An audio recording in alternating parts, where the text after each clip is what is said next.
Just three ordinary guys trying to understand the crazy world around them. We don't have all the answers, but we've got all the questions. You're listening to Just Add Bourbon with Jimmy, JD, and Brad.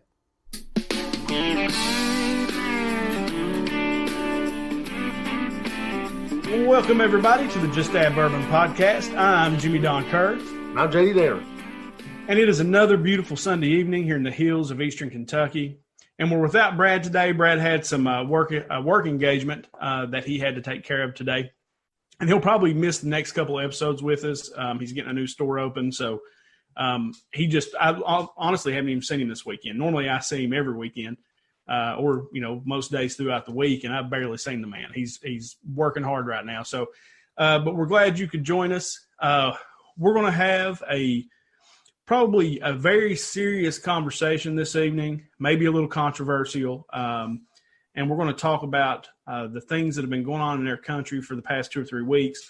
We have not actually had a chance to sit down together because we started doing these interviews and we were able to get so many good people to come on and sit down and talk to us that we just kind of focused on that for a few weeks and have been dying to get back together and actually have this conversation. So the interviews were a lot of fun, though. The interviews were awesome, man. Yeah. I said I had a great time doing that, and I'm looking forward to the ones we got coming up. Yeah, the one Thursday I think is going to be excellent, man. Yeah, I think it'll be good, too. So before we go any further, JD posted a little earlier.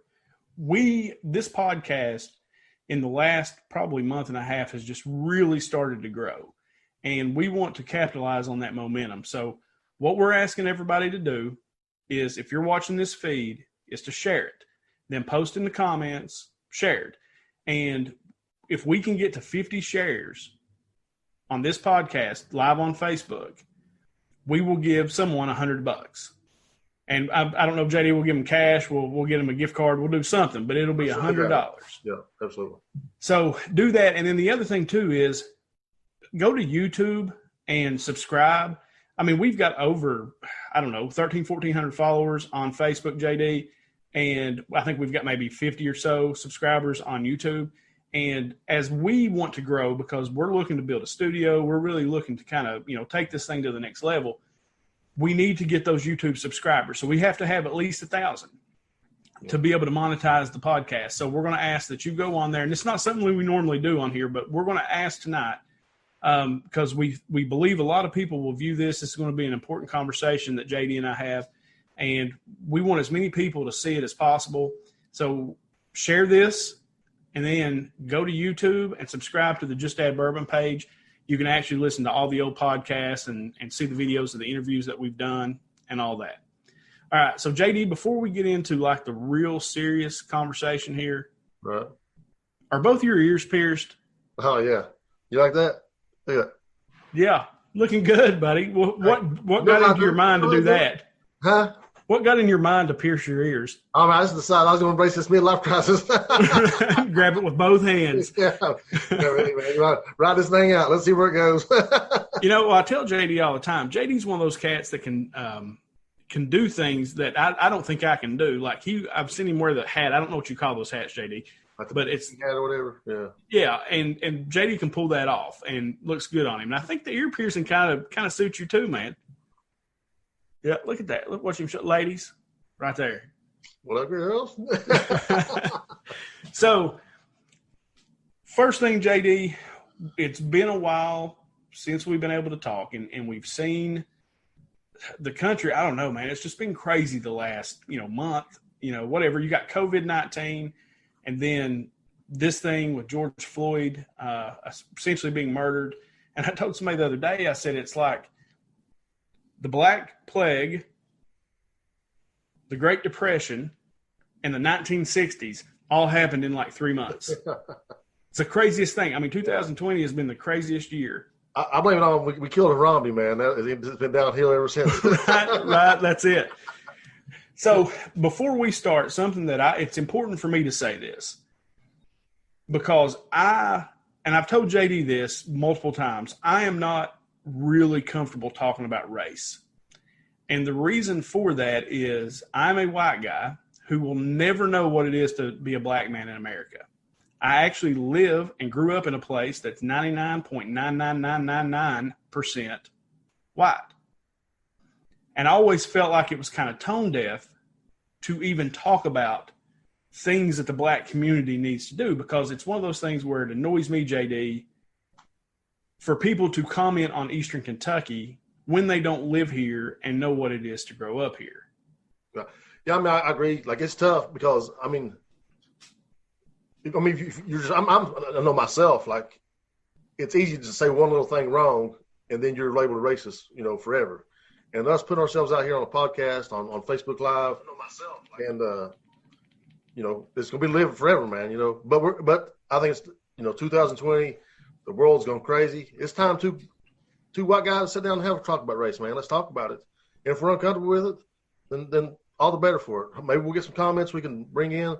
And, I'm just going to put it out there tonight. I'm sure some of the people in the black community are not going to be happy with some of the things I say. And I'm sure some people in the white community aren't going to be happy with the things I say. And that's okay. If you guys disagree with me, hey, holler at me.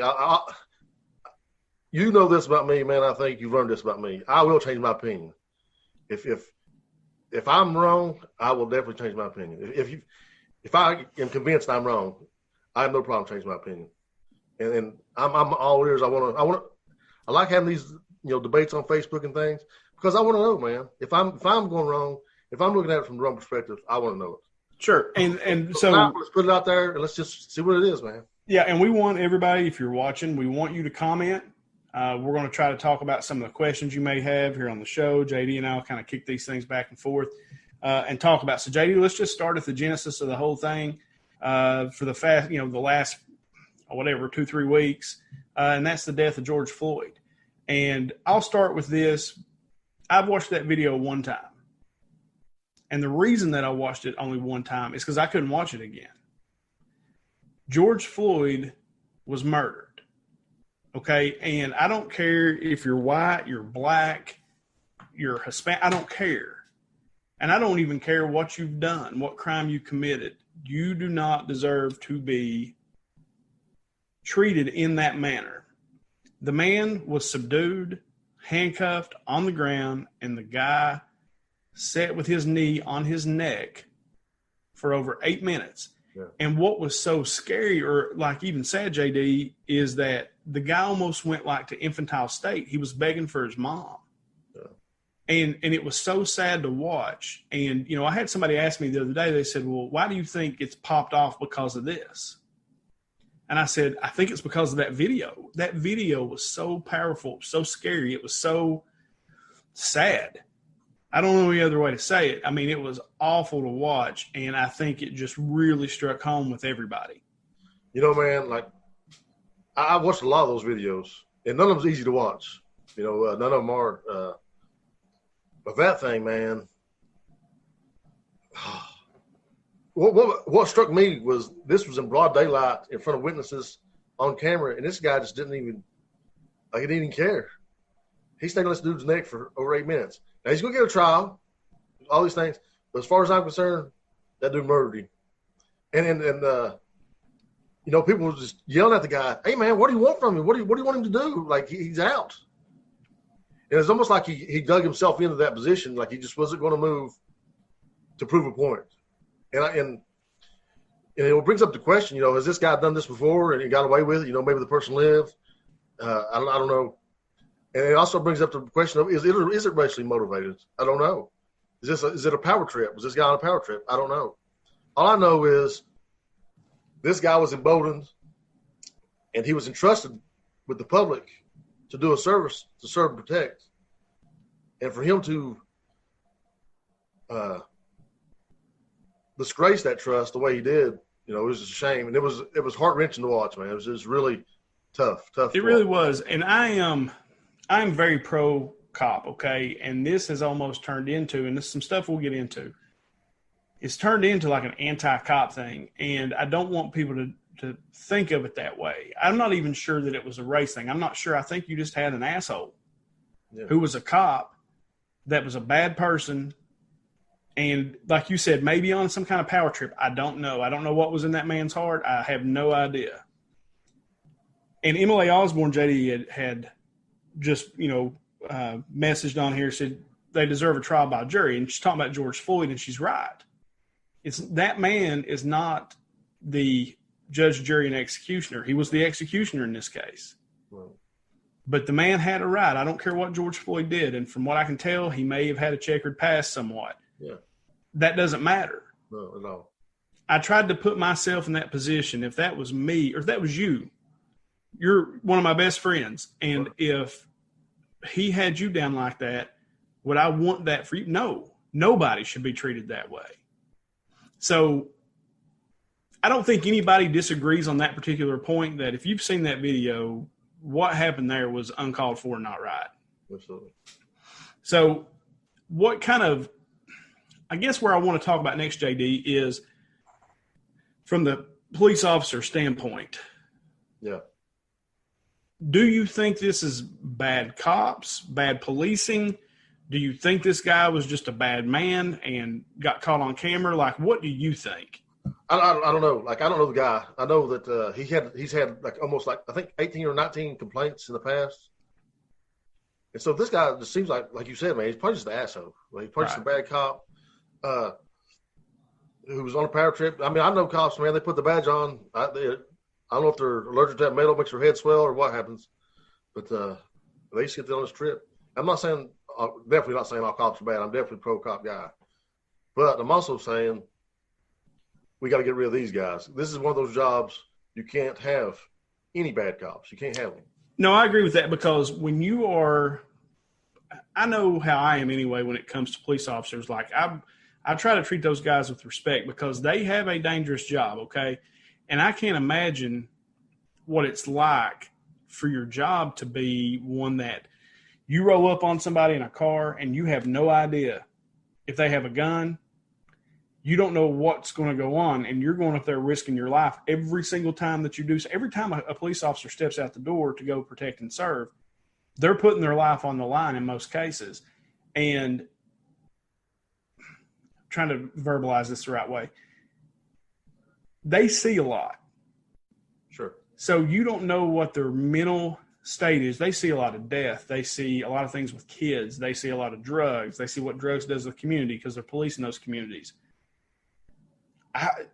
Look, to do that job, you got to be a special person, but you also have to be held to a higher standard because you literally are packing around a gun where you could take somebody's life, and you've got to hold yourself to a higher standard, in my opinion.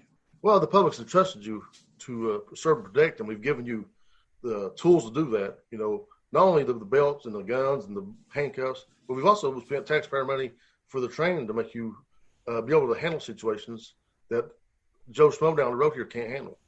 So you are held to a higher standard. And when that trust is broken, it's a very, very bad thing. It's not like people are saying, oh, this guy down the road killed this person. He's not a cop. It's a totally different thing when you put a cop into the equation, somebody who's been entrusted with, serving and protecting his community. Sure. Well, and I try to, compare. It's hard to compare where we live to, the inner city or in the city, right? But because most of the cops around here, we know them personally. Right. They're probably family. We've probably barbecued with them at some point or another. I mean, we know these people. You go into these bigger cities, these guys don't live there. They don't live where a lot of the, black community lives and, in these poor areas. They don't live there. So you got, 10 white guys rolling in, trying to crack down. I mean, it's going to create tension. Disconnect, man. Yeah, there's a big disconnect. And I was telling you, and I know I always go to TV shows and movies and things like that, but I watched that show, The Wire. It's on HBO, highly recommend, with JD's password. And which I did get my own, by the way, when HBO Max came out. I got my own. But it was something in Baltimore, and it was kind of a true story. And one of the things that you hear a lot right now are defund the police, community policing, things like that. And what in this particular season of The Wire, because it was based on a true story, what they did for community policing is they didn't change anything. Like, the police were still there, but the police went into those communities and tried to get to know the people that they were, serving. Sure. And it actually worked for them because it actually made it real. If they got in a situation with somebody where normally they might pull their gun first, they didn't because they knew the person. So, I mean, we're not experts by any mean, but what do you think is the steps? Because when they talk about defund the police, they're not saying like get rid of the police. That's not really what that means. So like one of my ideals, man, I don't know. I'm just, throwing things at the wall and see if they stick. I don't know. My ideals was, these guys that have all these complaints put onto them. And, if a complaint comes in on a cop, instead of having cops who could be that cop's buddy and covering up for him, instead of going to him for a review of the complaint, we'd have an independent investigation, and that cop has to go before the city council or private citizens, and they handle the situation. I think that would be a much better first step anyway. What about like training, for example? Both you and I both listen to a lot of Joe Rogan, and I've heard them talk a lot about, teach them jiu-jitsu where, it's not lethal, but you can subdue them. And then once you get them subdued, you're good. You don't have to apply lethal force. Yeah, but that's true. But, as we've seen with George Floyd, that dude was subdued for 4 minutes, man. You know what I'm saying? He was, Breonna Taylor, they kicked her door down and shot her. She was in her bed. So it's not that, and then not to take away from the training, because training's important, but the Chauvin guy who killed George Floyd, he's a 19-year veteran of the police force. So he's had plenty of training. What we need is better training. And we need better people in those positions. Yeah. So, JD, I don't want to interrupt you, but Zach Briggs on the feed has said, define what you think defund the police means, please. So maybe I'm misunderstanding its meaning. So defund the police, what they're really trying to say, it's a terrible phrase because it's not what they're saying. What they're saying is cut back on some of the money that you are sending to the police departments, these big militarized police departments, and spend that money in the communities. Because we all know that the social places that you go, the society you live in has a big impact on the things you do. I read a book, just finished it this past week, called The Tipping Point by Malcolm Gladwell. And one of the things when they started cracking down on crime in New York in the 90s, one of the first things they stopped was people jumping over the bars at the subway stations and not paying the thing. And then when they stopped that stopped other crimes from happening. And then they stopped the graffiti and they cleaned up everything. It's one of those things. So before them, when they was allowing those things were leading to the guys that were not paying the tolls were now carrying guns or carrying drugs. And they led to prostitution, led to gambling. All these illegal panhandling, all these things. So when they cracked down on the toll jumping, it had a ripple effect all the way down. So when they say defund the police, they're talking about taking that money away and cleaning up these communities, building parks, building community centers, things like that, building libraries. That's what defund the police is. And getting rid of the militarization of the police departments, which is a big thing I agree with. When did that militarization start, JD? Do you know? Because I know it's been a while. It's been like that for a while. In the 60s is when it really started. When the civil rights movement started is when the militarization of these police departments started. And, and probably to Zach's point, there are probably some people out there that have this idea of a utopia where there is no police force. And when they say defund the police, that's probably what they mean. The definition that I've heard of it is that police departments are rewarded. They have a budget, but if they do not police with some, I guess, decency maybe is the right word, JD, or just respect everybody or the people of the community that they serve, that they can lose some of their funding. Right. And that makes sense to me. That's everything's tied to money, right? So, if you are an area like Minneapolis, I had no idea about this until this started, but apparently that place is a hotbed for stuff like this. I didn't know that either. I didn't either. And so apparently it is. So why not in those cases, if you have a lot of incidents like that, you tie it to your budget and tie it to their budget, and they get some money taken away. So I think it's important to realize how we got here too, though. So in the 1990s, it actually started in the 70s, but in the 90s, they did it again. They went back into Kansas City to really crack down on the crime in Kansas City. They had the highest homicide rate in the nation. And they figured out that all this crime was coming from these certain neighborhoods, right?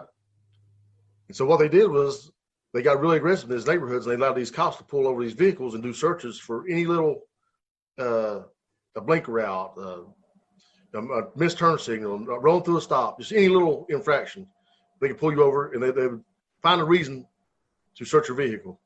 And end up confiscating a lot of guns. Really worked in those high crime neighborhoods, really dropped the crime rate. But what happened was they also figured out they was writing a lot of tickets and making a lot of money. And so what they decided to do in these other cities was expand it outside the neighborhoods where the high crime was. And it caused a huge mistrust between the communities they were supposed to be serving and the cops, because they're using these aggressive Kansas City style traffic stops on guys where there's no high crime. Right. Yeah. It's interesting. Yeah. So, again, I go back to it's a dangerous job.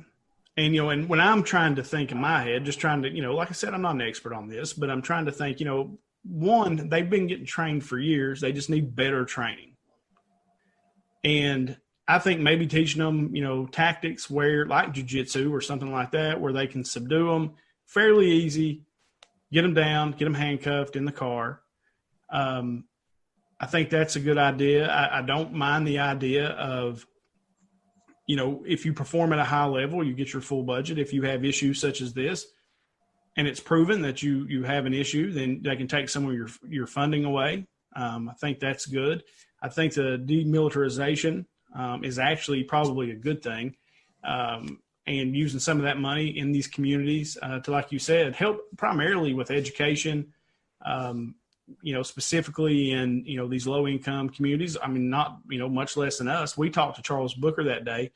And the thing that he said that just stood out to me is that the west end of Louisville, which, for the lack of a better term, and excuse me, is the low income, what they would call a ghetto, has more in common with the people of Eastern Kentucky and Appalachia than they do with the rest of Louisville. And that really stuck out to me. And he's really taken a big lead role. And we were lucky enough to talk to him, before that and wish him the best in his candidacy. And so I try to look at those things, and I think those are all good ideas. But again, at the end of the day, do you think – I don't know what I'm trying to verbalize here. Do you think that's enough, or do you think that is something that it's systemic? Well, it's definitely systemic, I think. But I think that you got to start somewhere. You got to start making these moves, and we got to start making them now because too many people are losing their lives, and not even losing their lives, man. Families aren't getting justice a lot of these times. I mean, that Ahmaud Arbery, who was killed in Atlanta, the guy didn't get arrested for 2 months after shooting him. Like, what are we doing here? I think that's really what jumped it off in Minnesota was because they hadn't arrested that guy yet. It was, yeah, absolutely. And it was pretty clear, to me anyway, you watch the video, it's pretty clear what happened. And they waited those few days, man, that's what really caused it to pop off. Here, Josh Muncy has a good comment. Did you see this? Yeah, I saw it. I think there should be a nationwide set of policies when it comes to subduing and arresting people. These policies should be used in every agency nationwide. Citizens could then educate themselves on these policies so that they know when they or someone they know are being mistreated by dirty cops. Josh, that makes a lot of sense to me, man. Yeah, it does. That makes a ton of sense, Josh. I think that's a great comment, and so let me end this again. This is one of those things, like I said, I want to have a real conversation here, okay? And Sure. One of the things I told JD before we came on, you will get accused of being a racist for anything these days. I don't care what you say. Right. You will get accused of being a racist. And that is a, part of the media, and we'll get to that here in just a little bit and the things that they do. There's these videos that come out, like when a cop pulls me over, I immediately get my license. I put my hands kind of almost on my lap, Right. And I treat them with a great deal of respect. I do not back talk. I might question, but I try to do it in a very respectful tone. And I've seen some videos, how you see these videos and you don't know if it's BS or not. I mean, there's so much out there where they'll get pulled over and they immediately, what I do, and instantly people just start running their mouths. Well, that's going to kick it up too.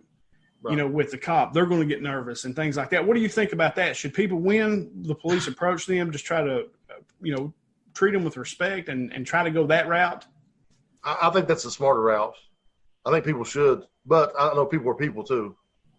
And the thing is, we can only control one part of this element, and that's the people we pay with our tax money. Right. So we can't really control who's getting pulled over and who's, how they're going to behave. We can control how the people that we were paying behaves. Right. So that's where we got to focus. But, I'll give you an example. I told you about Sandra Bland. I don't know if you guys remember about Sandra Bland. Sandra Bland was from, I think, Chicago. She moved to Texas.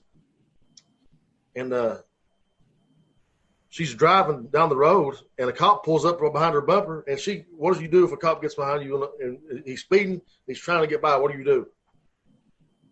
You pull off, or you pull to the next lane, let him go by. So she changes lanes, let him go by. He flips his blue lights on, pulls her over for either signal. Wow. Yeah. Ends up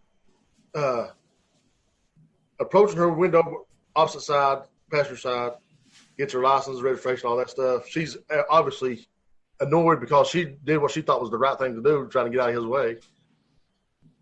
He goes back, writes her a warning, comes back up, approaches her driver's side door, hands her the paper. She's smoking. And he goes, "What's wrong? You seem agitated." She goes, "Well, yeah, I am agitated. I'm pissed off."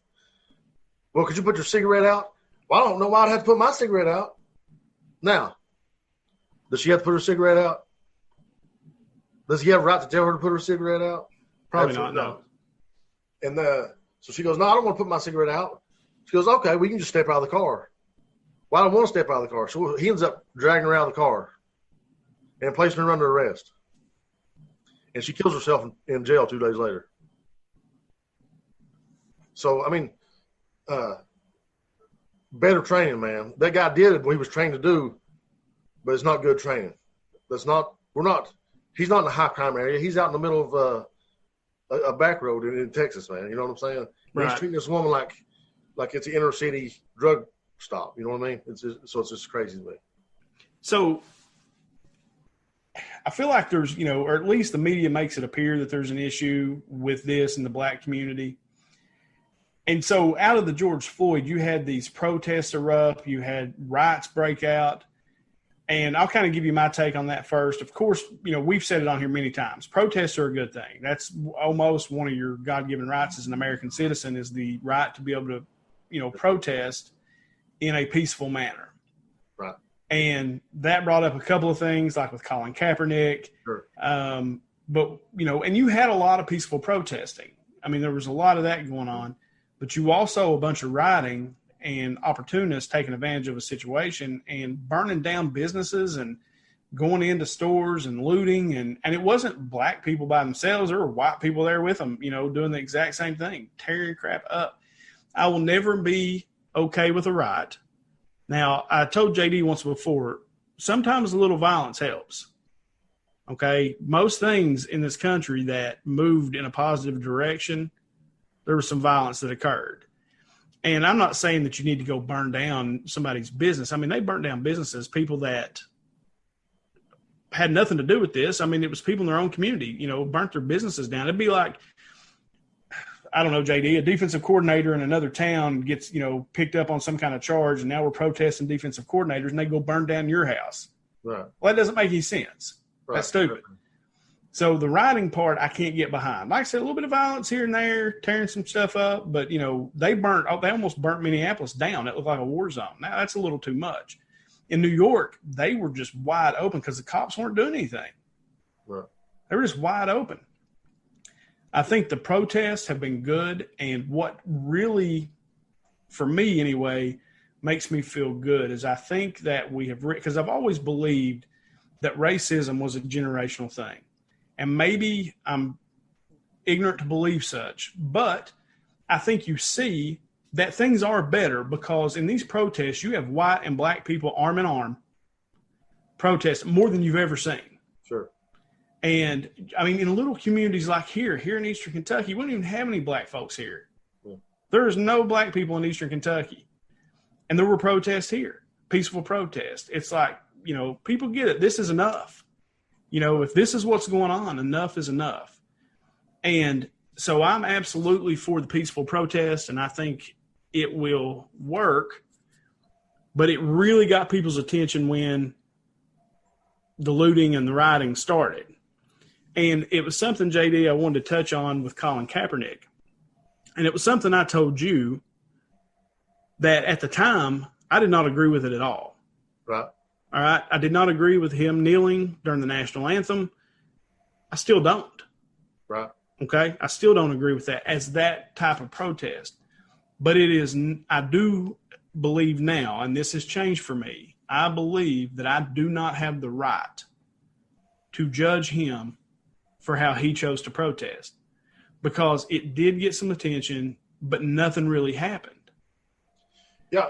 Well, I think the problem was, first off, why Colin Kaepernick took a knee. It started out with him just sitting on the bench. I don't know if you knew that or not. Yeah. It started out with him just sitting on the bench and not doing anything during the national anthem.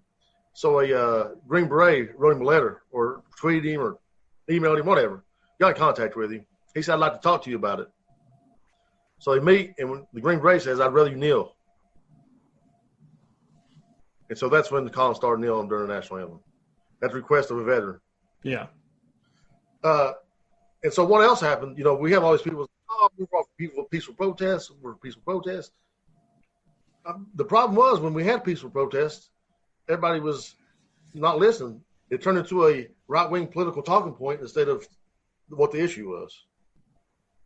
And if we just focused on the issue then, maybe we wouldn't be where we are now. That's how I feel about it. So, I mean. No, that's fair. I mean, that's a fair assessment. I mean, because, you know, like I said, I will never agree with kneeling. And my dad was a tough man, okay? He was a tough guy, and we used to walk in the mornings, and people who knew him knew he walked all the time. He would be walking the road, you know, that's how he got exercise.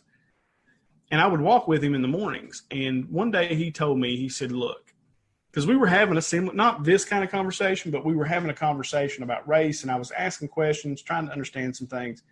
And he said, look, number one, you are an American. Number two, you are a Kentuckian. Number three, you're an Eastern Kentuckian. Number four, you're a Martin Countian. Number five, you're a man. The color of my skin never came into it. Because my dad had a belief in that flag in our country for what, I'm not sure, he was in the military,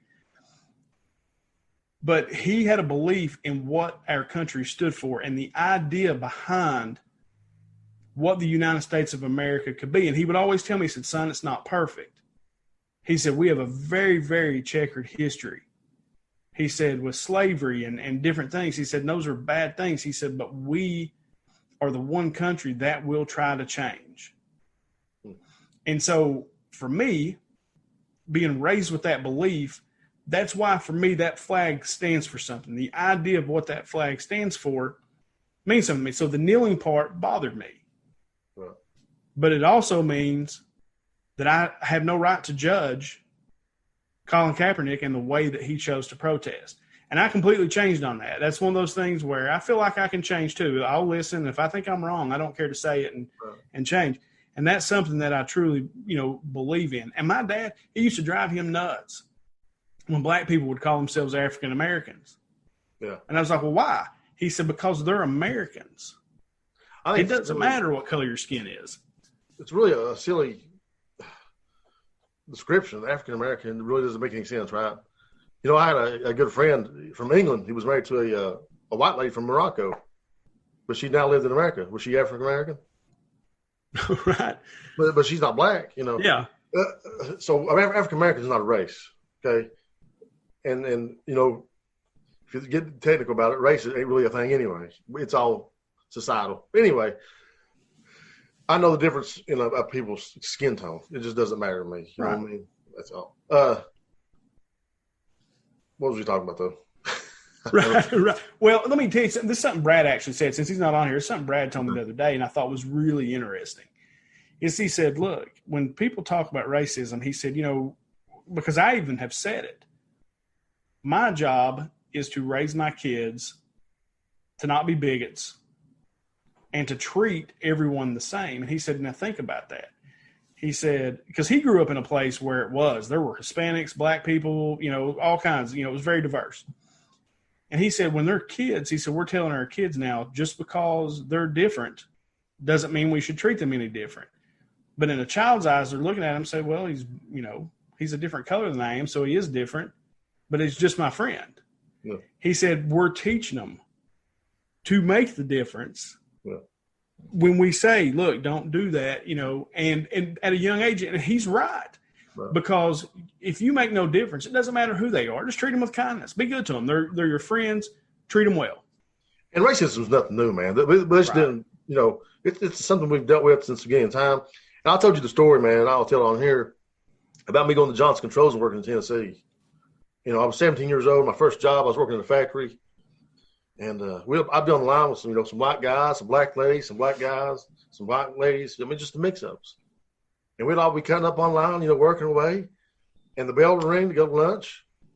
And we'd go out there at the picnic area, and the white people would sit here, and the black people would sit over there.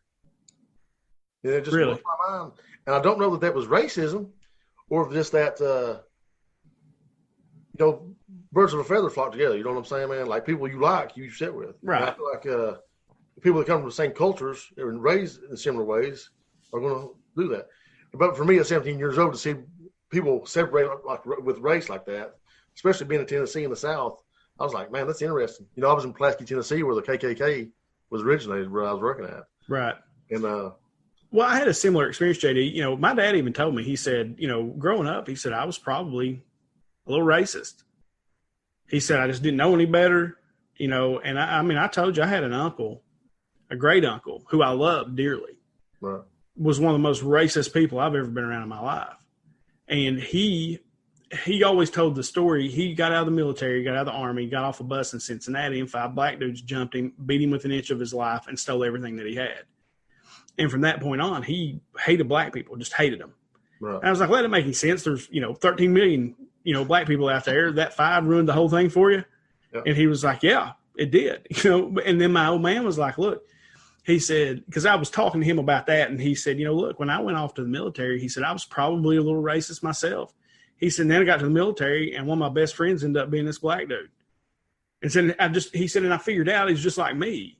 He just had a different color, skin than I did. And then when I went to college, if I'm being honest, I just was ignorant and didn't know any better. I probably was too. Ended up one of my best friends, dude I worked with at Goody's Family Clothing, James Parks, black guy, ended up being one of my very best friends. Had a great time with that cat and still talk to him today. Just, good guy. And so a lot of it, I think, is probably your environment because we don't know any better. Here, it's just, we don't see that. Whereas, like you said, you go to a place like that and you're working with everybody's cool, but then you go to the lunch table and everybody's segregated. It's weird. Yeah, it's weird. It was weird. Yeah. I had a thought and I lost it again. I did that twice now. But well, this is a tough one. Well, one of the points I wanted to make sure I made is first off, I don't agree with some of the cases the black community decides to pick up and protest about. I think they hurt themselves. This is a point too about the riots and the looting. All that I feel like some of that stuff does is take away from the purpose of the protests, and it gives people who were against those protests to begin with ammunition and the ability to move the focus. It like perpetuates the imagery of what these idiots that are out there anyway think about black people. Right. Is, well, look, yeah, they protest, but then they go and break in, and that's not really what's happening at all. There was black and white people rioting. I mean, looting. Absolutely. It was no different. I said, but it perpetuates that image that people want to believe is out there. Yeah, but now, like when they rioted for the Michael Brown thing, I don't agree with that, man. If I ever go to a protest, and I'm planning on going to a Black Lives Matter protest because it's an important issue as an American. But I'm not ever going to put up hands up, don't shoot, because I don't believe that. Yeah, I don't believe Michael Brown was a martyr for this cause. I believe Michael Brown probably deserved to get shot like he did. I don't know that, but that seems to be what the investigation found. So right. There are times when the cops are going to have to shoot some people. Well, I mean, you had something happen last night in Atlanta where a guy resisted arrest. It was on video. The guy resisted arrest, tried to fight the cops, took their taser, tried to shoot at him, and they ended up getting a scuffle, and they ended up having to kill him. And, I mean, he ended up dying. And then immediately somebody goes to a Wendy's and breaks out the windows. Not everything. What happened to George Floyd? protest. Yeah. I mean, that was legit. But like you said, the Michael Brown thing, I'm like you. And so that kind of brings me to my next point is, what do you think the media's role in this protest, keeping us segregated, trying to cause a divide? Because I swear to God, JD, and maybe I'm showing my ignorance here, but I swear if you watch mainstream media, it is like they want to create a race war. Oh, it feels like that for sure. It feels like that. And like I said, maybe that's just me being ignorant. But when it comes to the media, and it comes, my first really knowing about the black community, I was like 15, 16 years old. I've talked about this on here before, feeling a little rebellious. No. I got an NWA Straight Outta Compton CD, and that was what I thought the inner city was like. Well, it's your point of reference, man. It was my point of reference. Like you said, we don't have black people around here. We don't see different people with different colored skin than us every day. We just don't. So our point of reference is, what comes through on our television, what comes through on our radio, what we see now on social media from all these things. So we have a skewed point of reference to begin with. And I really, really think that's why we have such a race issue here. I think that's why people are so slow to accept new races, because their point of reference has been skewed toward these, these guys that are flamboyant and disrespect women, and they are thugs or whatever. And they think that's all. They think those 5 or 10 represent the whole community, which isn't true. Right. Well, and two, I mean, look, you watch a movie, what do they show? Yeah. Gangsters. Yeah. And I don't think that's right either. The very few black people that I even know are pretty cool, nice folks and all that. But I feel like that the media itself, I heard Mos Def say one time on Real Time with Bill Maher that in his mind, racism is pretty much over because the younger generation is coming up and they don't see race. That's not a thing for them. Right. And you're going to have your outliers, your ignorant people. You're going to have, because there's plenty of those out there. But to him, that it was pretty much over. Do you think he's more right, or the stuff that we see on TV like this, like we're all at it with each other? I just don't think it's that way anymore. I'm sure there are stupid people out there who are ignorant and are racist. I just don't think it's that big of a problem anymore. No, I agree. Actually, if you see these protests, like you said, you see, a lot of white people mixed in with those race, in these protests with the black community, and I think it's wonderful, that to see people stand up for each other, and then so I think definitely racism is going to get bred out of this country eventually. It will get bred out of this country. Then when the old generation dies off and this new generation comes up, and I think we're kind of in the middle of that transition period, right. And so yeah. And something too, I want to read you something here, JD, that Zach Briggs has posted. He said, "The inner cities aren't sunshine and rainbows, guys. They're rough places with high crime rates. It's not a fairy tale. I live 20 minutes outside of downtown Columbia, South Carolina." And I don't doubt that at all. No, but usually, and Zach, I don't know about Columbia, South Carolina, but what happens most of the time is a few neighborhoods causing all this high crime rates, and all this drug traffic and all this prostitution and all the things that really drive a city down. Yeah, I know, and you're right. I mean, and it's like I read a statistic the other day that said, there are more white people killed at the hands of police officers than there are black people, which is true. That's a real statistic. Yeah. But there's also 80 million more white people or something like that in the country than there are black people. Well, I think white people are 76% of the population. And I think right. black 13%. 13%, something like that. Yeah. But, there is an extremely high crime rate among African-American men in particular. Mm-hmm. And why do you think that is? Do you think, because look, Joe Biden, for example, who's running for president, was one of the key architects and authors of the crime bill that actually put so many black men in jail for these crimes. Wow. That were really, drug trafficking. They were getting sentenced, like crazy sentences. And then they're going in and they're not necessarily being rehabilitated. They're getting a master's degree in crime. So I think it's the same thing you see around here with the generational welfare. It's the same thing in the inner cities. You see a lot of generational crime. My daddy was a member of the gang, and this is what they did, and then so it just gets passed on the same way, man. I think it's a lot. It's the culture they grow up in. I represent my street, my hood, and my whatever, and then it's a pride thing.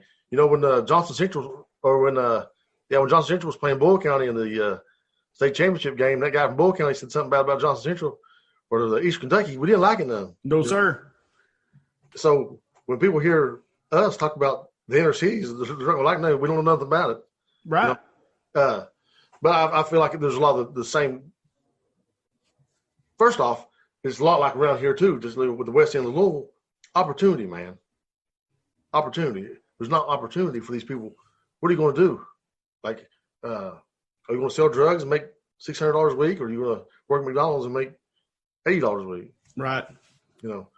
So we got to make sure we give people opportunities. Even in East Kentucky, these inner cities, people got to have opportunities to rise out of that.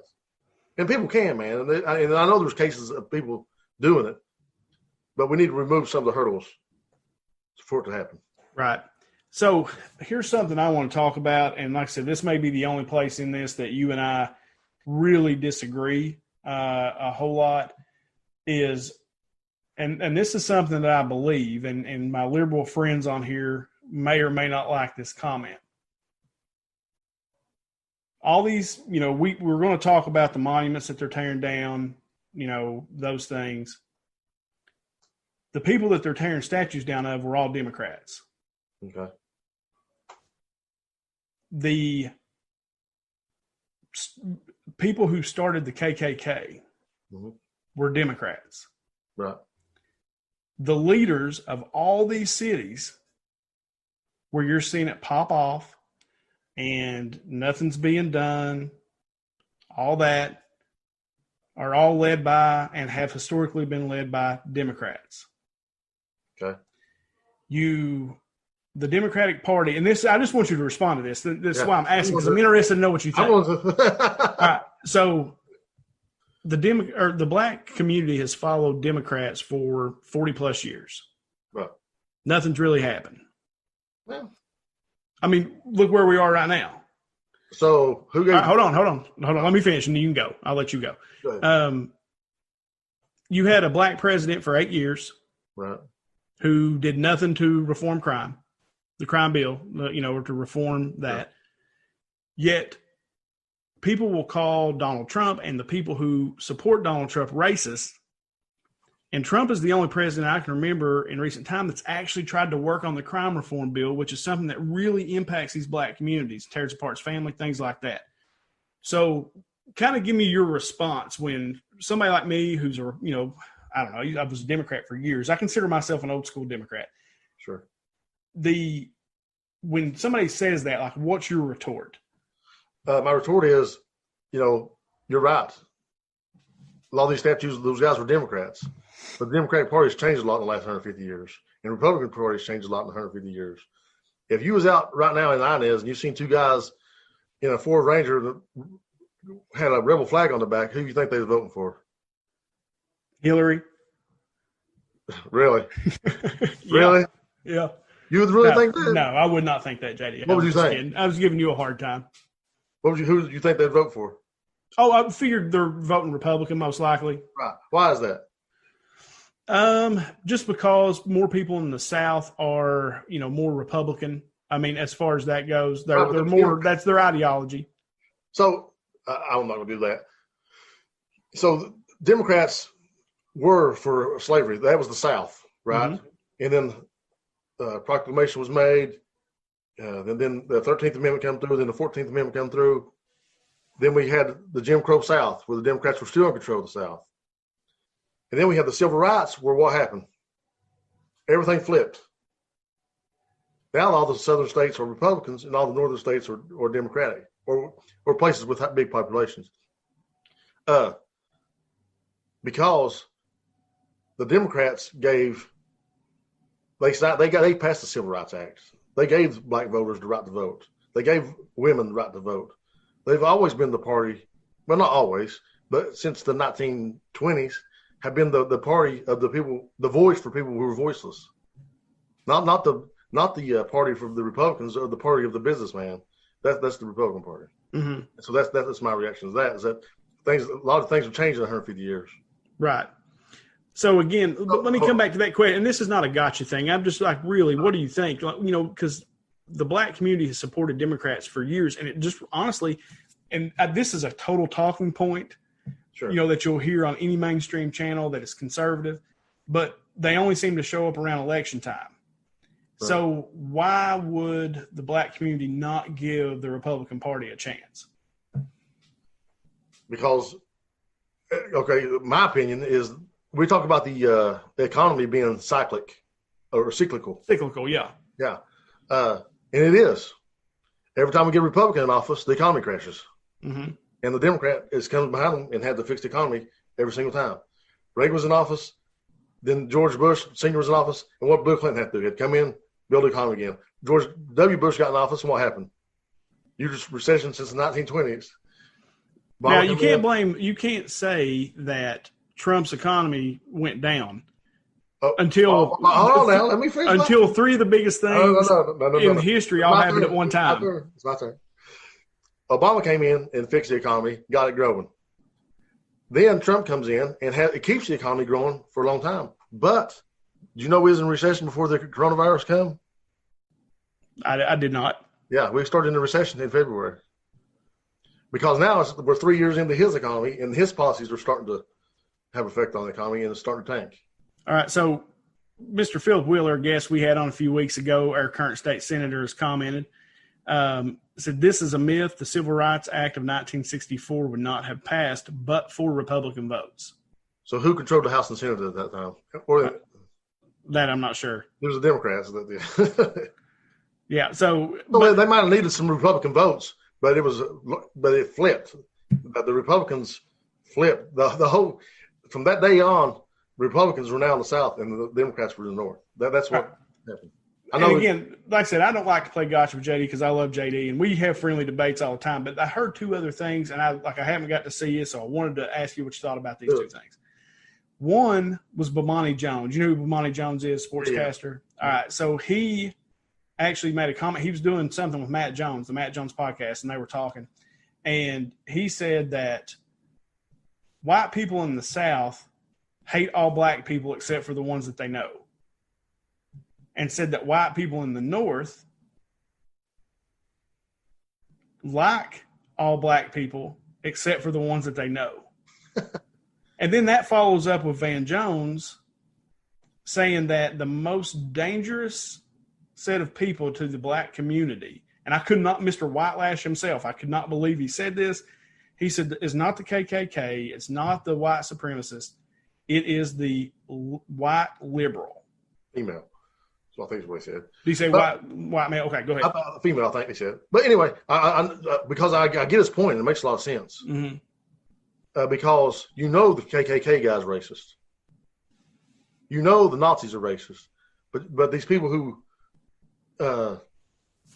pretend not to be racist, you don't know that until they show up. He was talking in response to that lady calling the cops on the black guy in the park in New York.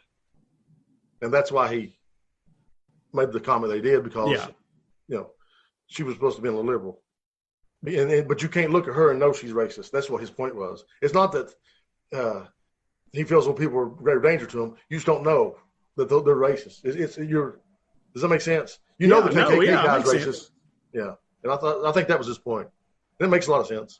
Yeah, I don't know. I thought those were interesting. And those were two guys that I just, as far as I respect what they say, even Van Jones, because he seems like I don't agree with really anything he says, but I feel like he's coming from a good place or whatever. I hated that Whitelash comment, but when he said that, I thought, man, that's pretty crazy. And the Bomani thing, I think that's kind of a spin on something that has been said since the Civil War era, that the people in the South hate the race, love the person, and the people in the North love the race and hate the person. Right. Yeah, that's interesting. I don't know. Like I said, those were interesting. So what do you like – you've been pretty vocal on it here. We'll show you something real quick because it's going to sit here. All right. Yep. This is Ness, everybody. She's sitting here looking at me. What do you think? Because a lot of people automatically just call Trump a racist. And like I said earlier, he's the one president to me that seems like he has worked on the civil rights, the crime reform. How do you feel about Trump's response during all this? Well, Jimmy Don, I feel like he's incited a lot of division and a lot of violence, honestly. Not one time has he talked about people coming together. Mm-hmm. He's talked about almost law and order, like he's wanting to break people down, and you're going to listen to me. I'm going to really lay the law down to you, and you're going to do what I tell you to. I'm going to break you. I would love for him to come out and say, hey, I empathize with your plight, but we can't be right in doing this stuff. So please stop it. Other than saying, oh, and just that approach is not going to work. That confrontational approach, what are you going to get when you give out confrontation? Yeah, confrontation back usually. Right. And so I wish we had a leader that was trying to bring us together. And now he's, like you said, all the Democrats, these Democrats, mayors and Democrat governors, of course, Georgia governor's Republican. Right. But anyway, so then he stopped saying governors after that. And he just broke it down to mayors. But of course, they're Democratic mayors. They're in cities where people are educated. And so most people, that's not a shot, but don't most educated people vote Democrat? I don't. Don't most educated people vote Democrat? Yeah, I mean, I don't know. Yeah, you may be right there. I mean, that's their base. And Republicans' base is the right-wing working class or, Bible thumper. Yeah. So my reaction is mixed, right? Yeah. Because I actually agree with the first part of what you said. I mean, he has come out and talked about George Floyd. I've heard him say, we've got to be together. We can't do this. This is America. But I am absolutely 100% for what he said about the law and order. And I think it's funny. I was telling you earlier, law and order. And then people will comment, SVU, and I think that's funny. But, like, for example, what was it, a tweet he put out about the guy that got pushed over by the cops, that he was part of Antifa or something like that? It was stupid. I mean, that was silly. Unless it turns out to be true, then he's a genius. But I don't imagine that that's true. I thought that was stupid. I think he has Antifa on a watch list, who isn't a group, by the way. Now, you know better than that, right? Antifa is definitely a group. Antifa is a movement, Jimmy. Now, there's not like the KKK. They have registers and cards and all that stuff. Antifa's not like that. You know that, right? That's interesting. So he's put a terrorist group. It's just a movement, man. Like you could. So what I'm saying is, he can't prove anybody's an Antifa. He could say, Jimmy Don, I'm arresting you because you're Antifa, and you don't have to prove it. Can't prove it. Oh, so you're saying there's not a registry? So, but the fact that there's not a registry doesn't make them a group? I would think so, wouldn't you? Well, I mean, no. I mean, we've. How could you put a group on a terrorist list if it doesn't exist? Dude, they wrote books. There's an Antifa hand guide. Keith Ellison, the guy in Minnesota, there's a picture of him with one. There's one guy in the thing. One guy? What do you mean? Look, there's. What I'm saying is, how are you going to tell who's in Antifa and who's not? I don't know, because they wear masks. They're cowards. Well, am I wrong? You arrest them for wearing a mask. Then you say, "Oh, you was Antifa." No, like I said, to say I have to push back on that. Antifa's not a group because they're clearly a group. Now they may not be registered with the registry, but how do we know who's in it, who's not? Right. Well, no, you don't. Huh? No, you don't, unless you're Keith Ellison and you promote the book. Right. But, so if he puts them on a terror watch, who's on the terror watch list then for Antifa? Yeah, just the group, I guess. That don't make any sense though. The KKK's not even on it. No, Wheeler just texted or just messaged, I heard Antifa and their cohorts were making a registry and taking a head count in Chaz. So speaking of Chaz, what do you think about that? Like, what do you think about Chaz? Well, I mean, I just know a little bit about it. I'm not real caught up on it, but I think it's crazy. It seems like silliness to me. I don't know if it's one of these things where the mayor's just going to let these guys rot themselves to death till they just get tired and go home, or what they're doing. I don't know. Oh, that's funny. I think it's silly. It seems silly. No, I think it's silly too. And I think, when Trump says that stuff, I believe that he's talking about they can't do that. Like the mayor there, who's a Democrat, will not let the police chief. I love it. I knew you'd roll your eyes. That's one of my favorite things when I say stuff like this. JD rolls his eyes. It's like I do it for sport. Like the mayor there will not allow the police chief to come in and take his precinct back. Right. And like, I just think that's silly. Like that kind of stuff, we want change. And it is needed when it comes to how we are policed and how the black community is policed.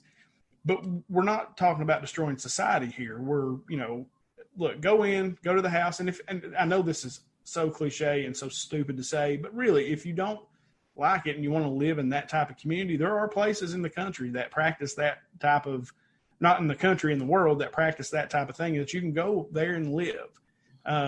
It's just, I don't think that supports our way of life. Right. So one thing that we didn't talk about that I want to make sure we talked about these protests was the cops' involvement, or the cops, they have any blame in this thing?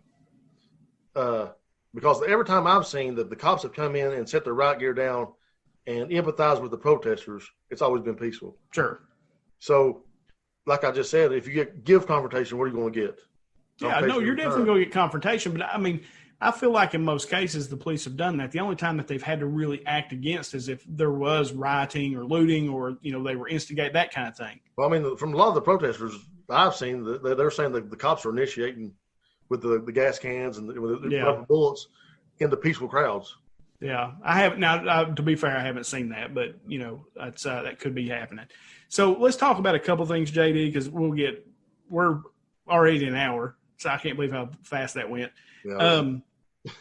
So let's talk about the statues and the Confederate flag, for example. Right. And I want you to go first on your take about what do you think about the statues being removed, and then also about the Confederate flag. Well, I'm gonna start with the flag. I think the flag is a traitor symbol. Those are people who fought against our country, and we got people who claim to be patriots waving a rebel flag. It doesn't make a bit of sense to me. The statues, I say we tear them down, man. If I was oppressed, if I was a part of that community that was oppressed by a person who owned slaves, who owned people in my family, and who died and fought to own slaves, own people as property, I wouldn't want to go to town square and look at his statue every day. And that's basically how I feel about it, man. That's it. So for me, and of course my answer will be much long-winded because I am long-winded and like to talk. So first thing on the Confederate flag, I believe that if anything, there's only one flag for me, and that's the American flag. Okay. And I don't feel like I have a right, if there are people who want to, or they relate that to Southern heritage or whatever, if they want to have it, I don't feel like I have the right to tell them to take it down. But I also don't think it should fly over a state capitol, because that state capitol represents the entire state. And so I don't think that's right. And I laughed today. I was down at my sister's having Sunday dinner, and there was an old belt buckle that I had when I was a little kid. And it says, I almost brought it up here to show tonight. It's a Confederate flag, and underneath it says General Lee. Yeah. Which was all about the Dukes of Hazzard for me. And you can't even watch the Dukes of Hazzard anymore, and that is a travesty, because they have that Confederate flag on the top. Bo and Luke Duke and Daisy. I know JD loves Daisy. I am a Daisy fan. Yes. And the Dixie and Uncle Jesse and all that, man. And Jessica Simpson. Right. So it's, it's one of those things where I get it. And I think if it bothers anybody, just like NASCAR said no more, that's fine. They're a business. They can do what they want to do. Right. But in your own home, whatever you want to do, if you want to fly a Confederate flag, that's fine. I agree with that too. Yeah. I think it shows your idiocy. Well, maybe, but like I said, there were some people that, I remember Dad talking about being in the military, that there were people who truly related that to being from the South. It wasn't about slavery to them. It was just like Southern pride. But I think there's just too much of a stigma on that flag, because there's a whole lot of racism attached to that, and slave ownership and things like that. So, if people act like they can, that's rebel flag is not racist. It's not a racial symbol. Of course it is. There's no way you can separate the two.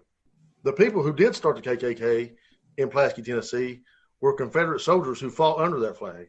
Yeah. They built a club based on the white man's superiority to blacks. So there's no way to get around that flag being a racist symbol. Right. So, like I said, I don't know. As far as a racist symbol, I think I agree with that. I think that's definitely how it's portrayed.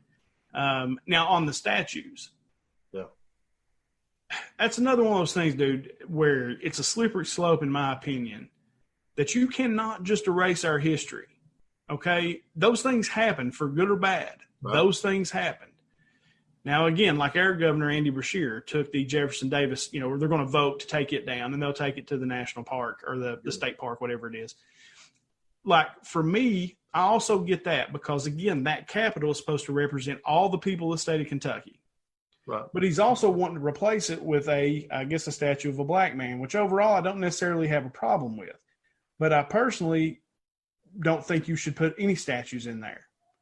There needs to be a museum, whether it be like the Smithsonian or, someplace like that, just like the Holocaust Museum in D.C. Nobody in Germany is, carrying around a Nazi flag and waving it because we all know what that means, right? So I can see your point with the There's no statues of American soldiers in Germany either, I can tell you. But you go to the Holocaust Museum and there's a whole history of what happened there. And history is important. You got to know your history. So I think destroying the statues is wrong. I don't think you should do that. I think they should take them down and then create a museum for these states and for whatever, that this is what occurred so that it cannot repeat itself. Right. I don't have a bit of problem with that. I think a museum is a perfect place for things like that. What about the Air Force? What about the bases, like the Air Force bases? Well, I think why not name? I don't have a problem renaming them. Like I know President Trump said, "Oh, we trained for two World Wars training at those bases." But if we change the name, that doesn't change the fact that we trained there in one of those two World Wars. And I actually agree with that because, again, you want to change the names, these guys. It's one of those, it's like a real slippery slope. I do not. And people who just want to tear it down and go, you can't do that. It's not that we want to tear it down. We just don't want people to have to be reminded of their heritage is a good thing. But that person's oppression's not. Right. So we don't need to bring up their oppression all the time. The way your family was treated all the time. Have to go to town square and see that all the time and be reminded of that. Right. What do you think? I got people on my Facebook that say if we tear down the Confederate statues, that we need to tear down the civil rights statues. How do you feel about that? Yeah, well, no. As far as you're talking about the civil rights, the people who fought and won, like Martin Luther King, for example. Absolutely. Rosa Parks. Yeah. No, that's an important time in history, and that was a positive movement toward, for us as a country. So my question is being always in response to those, who did these people fight to own? Who was they trying to oppress? They was wanting equality. They wouldn't want to establish themselves as greater than you. They just want to be with you. Mm-hmm. So to me, they're totally different things.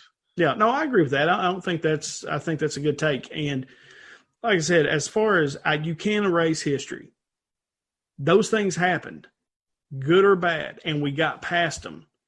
There is no slavery now, hasn't been for a long, long time. There is still some race issues, it appears, and we need to continue to work better, work to get better in that aspect. But as far as tearing our history down, you just can't. But I do believe that you should go to a museum or something like that, put it in something like that. I know I saw Wheeler. I saw you laugh. Yeah, but I saw that, we just got to remember our history. Right. And because history, you don't want to repeat it, those kind of things. And, we're going in a good direction. So I don't like the tearing and destruction of property. Don't agree with that. But I think that if you want to move those to a park, and then, like I said, it's had something historical about what occurred in our state and, those things, I think that's a good thing to do. Right. So let's talk about this white privilege thing real quick. Sure. Something I want to talk about. And I think there's a lot of confusion about it because the label that's put on it. And I feel like people think if we say we have white privilege that we get extra special attention, which isn't true. That isn't what the term means. The only thing the white privilege says is that you don't have some roadblocks in your way that maybe some other people do based on the color of your skin. That's as simple as I can put it. You agree with that, disagree with that? Well, when it comes to white privilege, this is always the thing I say. I look around where I live, and I don't know where my white privilege is necessarily, because growing up in the hills, it's a little different. And again, it's one of those things. I'm a white man living in Eastern Kentucky. I just don't, I will never know what it is to be a black man or a black woman. growing up or living in the United States, I will just never know. Well, But it's also hard for me to say that we have white privilege because I worked my guts out. I had to create opportunity for myself. sure. And there's plenty of people in the black community who have worked their tails off and have gotten out and become successful. There are leagues of black Americans playing ball, and maybe that's stupid to say, but there are. And there's plenty of people in professions that have gotten out and done those things. Sure. So I don't know, man. The white privilege thing for me is I don't know. I don't like it. So, right, because it's not good. It's not a comfortable term. It's really not. I've never had talked to my kids about, hey, Chase, if you go on a jog today, be careful because you might not come back. You might get gunned down because you're white. Never had to do that. Yeah. No, me neither. I mean, me neither. But black people have had to have that conversation. Yeah. With their kids. I mean, Well, Aubrey, went on a run and got gunned down because he was black. Right. And then, like I said, and I can't argue that either. As far as that goes, I can't argue with that because I don't know. Right. But I'm just saying that's what white privilege is. It doesn't mean that your road to success is paved in gold. Right. It means that maybe some hurdles that some other people have, you don't have. Because just because your skin color. Well, but I grew up in a place when I went off to college because of where I was from. People automatically thought I was stupid. So that wasn't White Rivers. That was something different, though, man. But nobody ever thought you was just. They had a different stereotype of you instead of the stereotypes that somebody else had, that a black person would have attached to him. You had a different set of stereotypes attached to you. That doesn't mean they were better or worse. It just means they were different. Right, but I had that stereotype, and here's Mark. I had that stereotype, but through hard work and just dedication and just a relentless, drive, I got past that. Like I would go down there, and when they literally thought we were stupid because of the way that I talked, and my name was Jimmy Don because I had two names, right? They thought I was stupid. And so I would work my tail off to make sure that they knew. Wow. And that's the part where but I've never been in a situation either. So it's hard for me to comment. Zach has commented several times here, and he said, some use that white privilege as an excuse not to move forward. It's a fact. I see it daily. I'm sure that's true. And and maybe it is an excuse, the white privilege part. I don't know. Again, I'm a white man living in a place that's 99.9999% white. I don't know. And Zach, again, just said, grew up in poverty, dropped out of high school, did succeed only because I'm white. Which that doesn't make sense. He only succeeded because he's white. I'm like, he's being sarcastic. Oh, okay. It's fine. It's fine, Zach. But I'm going to give you the testimony of a black guy who was successful, though. He talked about this. And the roadblocks that he had, he was an officer. He's now the United States Air Force Chief of Staff. I think it's Colonel Brown. And people, him being in a senior officer position, when he would say something, he was saying it as a professional airman. And they'd say, oh, we got the black perspective, Brown's here. You know what I'm saying? You don't have to worry about that. You're not a white guy. You're a guy. Right. If you stand on my porch and they said, describe Jimmy Don, white would probably be the last thing I say about you. Right. But if my buddy Mark Alexander was standing out there, one of the first things I would say about him, he's black. I mean, that's just the truth.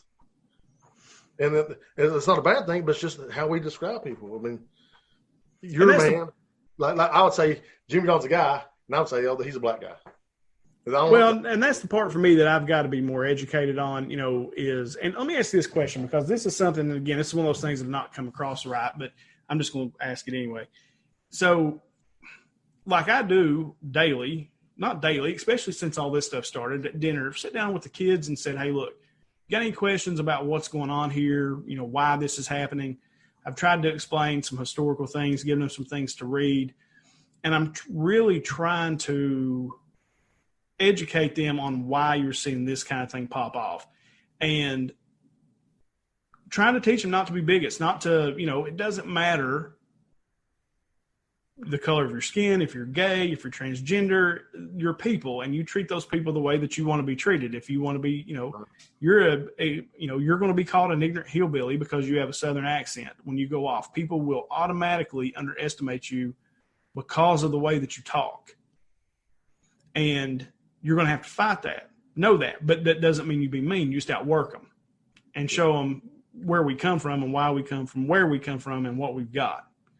So I'm teaching them that, but I almost feel like, and this, like I said, is probably ignorance. And again, it's probably from our lens, but is that happening in other, communities, like in the black community? Or they teach, like I had a black friend, in college, a guy he was the coolest guy I ever knew. I don't think he was being raised to hate white people, Right. But do you think that's happening in all communities and all households across the country? Or do you feel like, because I almost feel like I have to. I think most of them are. I think most of them, yeah. I mean, most people ain't privileged, financially and economically and living in, but most people are having that talk with their kids. Right. In the West End of Louisville, you can guarantee Charles Booker's families are talking about growing up and doing better for yourself, regardless Right. of everything else. But I think Kenny Tackett, he made a comment, it's pretty interesting, said, if white privilege doesn't exist, then why are there practices put in place for equal opportunity employment? People saw the discrimination taking place and tried to fix it, to eliminate it. Well, that makes a lot of sense to me. That's a fair point because, I mean, I had somebody explain it to me the other day. It was actually a very, fair thing. It's like starting a race and one person is in their track shoes, their running suit, and they're ready to go, and the other person has the same gear on, but they have a shackle attached to their leg with a 100-pound weight that they have to pull, and about halfway through the race, you took that off. No matter what they do, they're not going to be able to catch up. So I think there were some things put in place for that because that was real. Right. I don't call that necessarily white privilege. I call that allowing to, in my mind, I don't call that white privilege. Right. In my mind, that is allowing, because it was the right thing to do. They were held back for a long time, and you've got to give them the equal opportunity to obtain employment. Now, that's the equal opportunity. It's not equal outcome necessarily, Right. but it is equal opportunity. And I think that's fine. Same thing for women. The same thing had to be done for women, Absolutely. white women. Yeah. So, yeah. And so that's why I'm saying, is that a white privilege? Just to Kenny's point, is that a white privilege thing? I don't know. Because they had to do the same thing for women and create equal opportunity for women. Right. But we did that, and then we had to do it again because – but it wouldn't be, first off, it would have been a gender privilege, right? Right. Now it's a color privilege. It's a white privilege. Okay. Like I said, that's something I got to be educated on. I've kind of left it to myself to, to sit back, watch, listen to the leaders in the black community, and let them tell us what the right thing to do, is, because it's, like I said, I hate it when people talk about Eastern Kentucky and, what we need. And, you don't know what we need. You don't live here. Right. And, and so I'm going to sit back and listen and try to learn. I got a lot to learn. I'm going to try to learn and understand and doing stuff like this. And I want to thank everybody, that's commented tonight. It's been really interesting, as to hear what people think. Been a lot of really good comments. Zach Briggs, Kenny Tackett, Josh Muncie, everybody that's comments. Yeah, it's been fun. And like I said, it's a topic that it's just hard to talk about, JD. It is. And I told JD, I said, I haven't been nervous doing a show since probably after the first 2 or 3 weeks we started doing this until tonight. And I was actually nervous, about coming on here, but I'm glad we did it because it was, I feel like I've learned a little more. I've got some things that that you've kind of brought out that I'm going to go, and our viewers, that I'm going to go and research and try to educate myself, man. And I think that's a lot of it, is trying to educate yourself on why things are going down the way they're going down, and do that for yourself. I just say, man, just remind everybody to share this. We want to get these shares up. Our podcast is starting to blow up, really. So we really want to get you guys to share. If you don't care, go over to our YouTube channel, just subscribe. I don't care if you ever watch it, just subscribe. But really help us out. I appreciate all you guys hanging out with us and the questions and the shares, all of it. Appreciate you. Hey, I one appreciate thing, you too, man. I appreciate you, You're JD. willing to come over on a live Zoom talking about race, man. It's not easy. Like, it ain't. No, I'm scared to death. I was afraid I'd say the wrong thing. Like, and it's not. And you asked me, so do you think you're going to say something that would be considered racist? And I was like, it's not that anything I believe necessarily I think is racist, but it's asking these questions, and I just don't want anybody to judge me through that lens because I don't feel like I'm that person. I just want to learn and understand, and that's the part that's scary.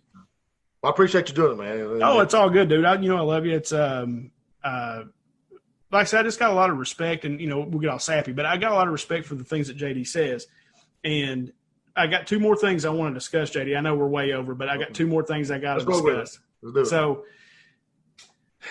one, and I didn't bring this up to you, but you made a post that like really upset me.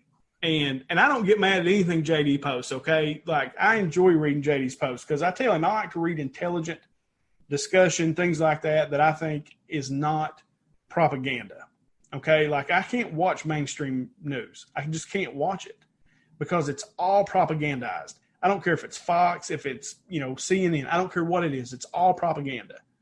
And so I search out, conversations and different things, and that's what I try to learn through. And you made that post, and it said, I can't imagine being the type of person that would vote for Trump right now. I didn't say that. That's not what I posted. Well, all right. Well, what did you say? I'm calling you out, Jack. It said, can you imagine looking at America today and thinking, boy, we sure need 4 more years of Trump. Well, you said I can't imagine being the type of person. So I sent JD a message and said, what type of person do you think I am? No, but as far as, that was something that – because I never get aggravated at anything JD says. I can tell you, he was pissed. As soon as you text me, I was like, he's pissed. I was upset, man, because, it was one of those things where I was like, well, what type of person does that make me? And it kind of went back to that whole discussion of, because I try not to look at people I disagree with as a type of person. They just have a different idea than me. Do you agree with that as far as – because I know you put it out there, and I know you got a little bit of snapback on something you posted down on – but I wanted people to understand – who you really are. And it's not that you, like I said, what type of person do you think I am? You said you're a good dude, who's misinformed or mistaken, I think is what it said. And so, but yeah, dude, it pissed me off. I was like, I cannot believe what type of person does JD Dameron think I am? I got so mad. That's the first time that's ever. Buddy? Yeah, I know you do, man. But I wanted to bust your chops just a little bit for that. I can take it. I know you can. That's JD's he's a good sport. Last thing, COVID-19. Yeah. I sent you a meme, you and Brad a meme that said, what is it, riot season? I still got my COVID-19 decorations up. Yeah. It's almost like COVID-19 has disappeared.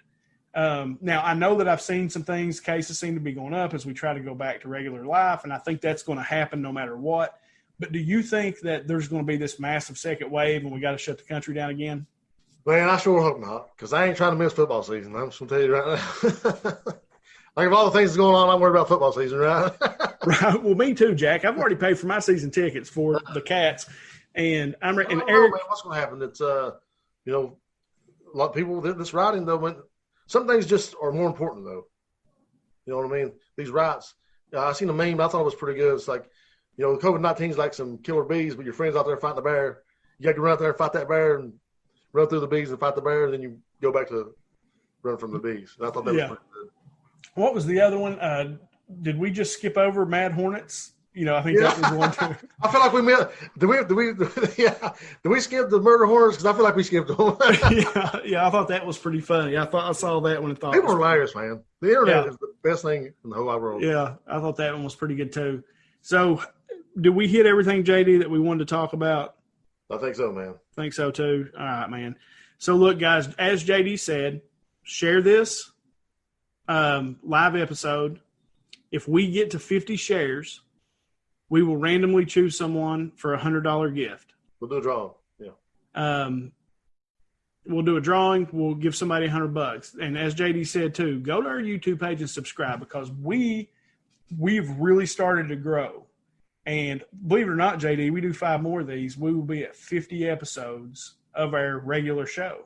Right. We've done more than 50 episodes, but we will be at 50 episodes. It's hard to believe when we started out just messing around, and now we've done 50 of these, and we've got a really good following, and we've got to, like I said, we've got the best audience ever. I said I couldn't thank the people enough that actually listen to us and reach out to us. And it's people come up to me all the time, man. Like, oh man, you trying to debate me? Hey man, why are you trying to debate me? You know I was debating on the podcast. Leave me alone. Yeah, let me be. Yeah. So, but no, you know I don't do that. We want as many people as possible to go to the YouTube channel and subscribe, because we have to have 1,000 subscribers to be able to monetize. And so, and because we're looking to build a studio, we're looking to do some things and continue to grow this podcast. But like I said, man, we appreciate it, JD. You know, I love you, man. I appreciate you having a discussion with me. Brad will be back soon. Like I said, he's just got some work stuff going on right now that he just cannot get away from. So he'll be back soon. And then, of course, you can always check us out on Podbean. That's where we actually launched the podcast from. So go there and subscribe. You can get us on iTunes, on Spotify. Check out all the good work Eric's doing on social media. You know, we've got Instagram, Twitter, Facebook, the YouTube account, all those things. Go check us out. There's all kinds of good content there. So as we always end the show, from myself, from JD, and usually Brad, no matter how bad your week's been, no matter how bad your day's going, if you just add bourbon, it always gets a little better. We'll see you this week, guys.